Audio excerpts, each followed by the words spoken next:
So, you want a full Empyrean recap before Onyx Storm comes out? I got you covered. Welcome to Battle Brief. We are starting with Book 1, Fourth Wing. Violet Sorrengail, who has trained her whole life to be a scribe, has been thrust into the deadly Dragon Riders Quadrant at Basgiath War College. Thank you, Mama Sorrengail. Our story opens on Conscription Day, where Violet must walk the parapet, a 200-foot-high beam that would make Simone Biles say, nah, I'm good. But don't worry, Violet calms herself down by talking out loud about the 400-year war that Navarre's had with the evil Poromil. Exposition. You'll love to see it. Violet makes it across the parapet. Huzzah! And after saying a quick hey there, hi there, ho there to her old best friend Dane Atos, Violet is sorted into her wing. Sadly, not by a talking hat. But what's this? The beautiful, handsome, brooding, tattooed shadow daddy wing leader who has it out for the Sorrengails moves her into Gryffindor. Just kidding. He moves her into Fourth Wing.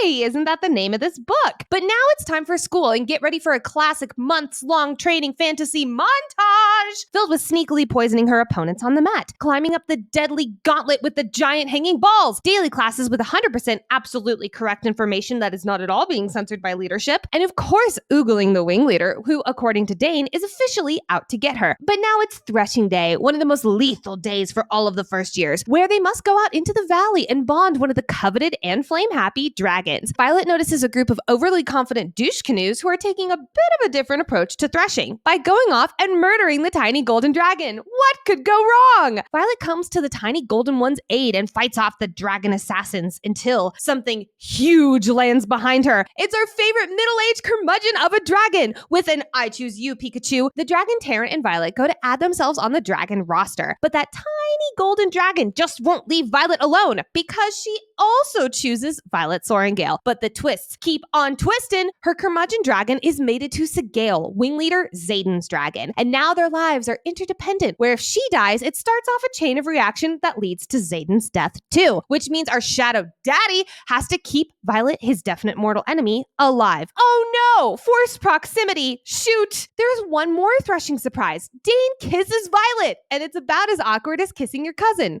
Moving on. After several other cadets, attempt to murder Violet in her sleep, Xaden says no more. So he assigns her a bodyguard, goodest boy golden retriever Liam Mari. But the forced proximity trope has been working overtime because while their very mated dragons are off bang, bang, bangity dragon banging, Xaden and Violet share a passionate first kiss. What was that? Lightning?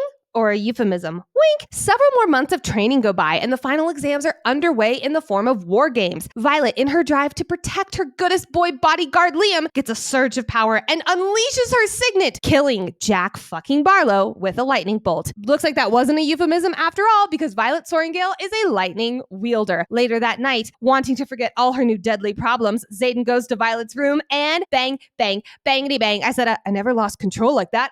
Bang! But sorry, lovebirds, it looks like we've got to interrupt this sucks marathon because Final Exams War Game Round 2 is now underway. Xaden gets a group of all marked ones together to go beyond the Navarrian wards to Athbean, where they meet the evil Poromil Griffin Flyers. But what's this? Xaden's a traitor to Navarre and has been sneaking weapons to the enemy? But wait, there's more. Those same Griffin Flyers have been losing to the absolutely not folklore Venin, power-hungry dark wielders who have severe pink eye problems. And to make matters worse, there's a horde of Venin headed this way. But wait, it's a little sus that Xaden and co got sent to the exact location that the Venin are coming, right? Well, remember that old best friend Dane Atos? Turns out that memory-stealing limp dick sold Xaden out to leadership and sent them all to their death. Great best friend move. Our crew fights for their lives against the scary red-eyed Venin and their two-legged wyvern. But sadly, not all of them make it out of this fight, including goodest boy, golden retriever bodyguard, Liam. It's been our honor. After taking a poison dagger to the kidney, Violet rallies just enough to win the battle using her lightning powers. But where do these victors take the on the brink of death Violet to get healed? Xaden has an idea. Waking up in Aretia, which was thought to be burned to ash, Violet is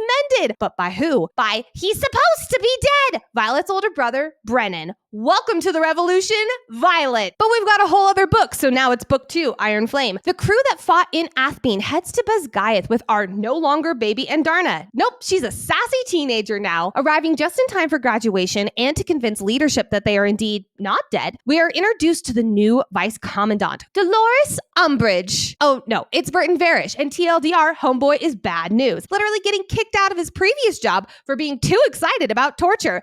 So they put him in charge of students. Xaden learns his post-graduation assignment is going to have him and Violet doing long distance, with their dragons only getting to see each other every 7 days. And after weeks of Violet asking for more information and Xaden unable to share all of his sneaky secrets, our two lovebirds are at an impasse that only a hot shower can fix. But one question can be answered. How do they get their own wards up in Aretia? Because they have a broken ward stone. Violet finds out that there's a diary from one of the first 6, the OG wardstone makers, that can tell her how to raise the wards. And through a quick Mission Kim Possible archives heist, she obtains the book. But what's the sitch? She gets caught. Violet is tortured by the vice commandant for days with only the hallucination of her dead best friend, Goodest Boy Liam, to keep her company. And finally, Dane Atos is brought in to Google search Violet's memories. But as an I'm sorry for sending you and your friends to your death last book gift, Dane instead stabs Vice Commandant Varish with an alloy hilted dagger. Xaden arrives, and after killing their way out of the torture chamber, Xaden, Violet, and Dane spill the tea to all the cadets about leadership covering up the venom. And those who say, don't like that, leave with our crew to Aretia. Sorry, Brennan, but you said you needed more riders. What else do they need?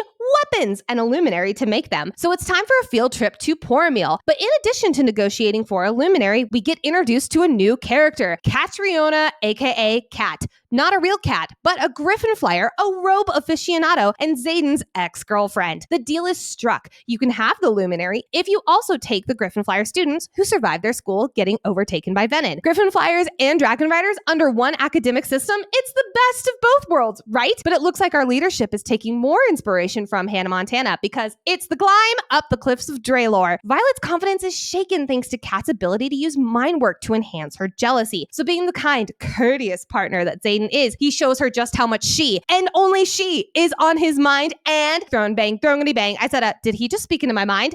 Bang! But it looks like the secrets aren't over. And boy, oh boy, what a secret Xaden has been keeping. It turns out that in addition to wielding shadows, our shadow daddy is also an intrinsic daddy. That's a bad thing, being the only band signet that is an immediate death sentence for dragon riders. Enough trouble in paradise, we've got a battle to get to. The venom are coming to attack Besgaeth, so our crew rushes back just in time for, wait, who's that? It's definitely not dead Jack fucking Barlow, who has gone venom and destroys the Navarian wards. Bad JFB. But what is the only way to get the wards back up? The 7 dragon dens must breathe fire on the ward stone. But wait, there's only 6 dens. And Darna says, hold my teenage-appropriate non-alcoholic beer. But first, the ward stone must be imbued. So Mama Sorrengail is going to sacrifice herself. No, you can't. There must be another way. There isn't. Mama Sorrengail uses the last of her life force to power charge the ward stone. With the ward stone humming away, all 7 dragon types can breathe fire on it. But with that tragedy over and the venom yeeting out of Navarre, that's the end of the book, right? Right? No. Violet goes to seek out Xaden, and when his eyes meet hers, there's a red rim around his iris. Oh no, he's high! Our morally gray shadow daddy has officially gone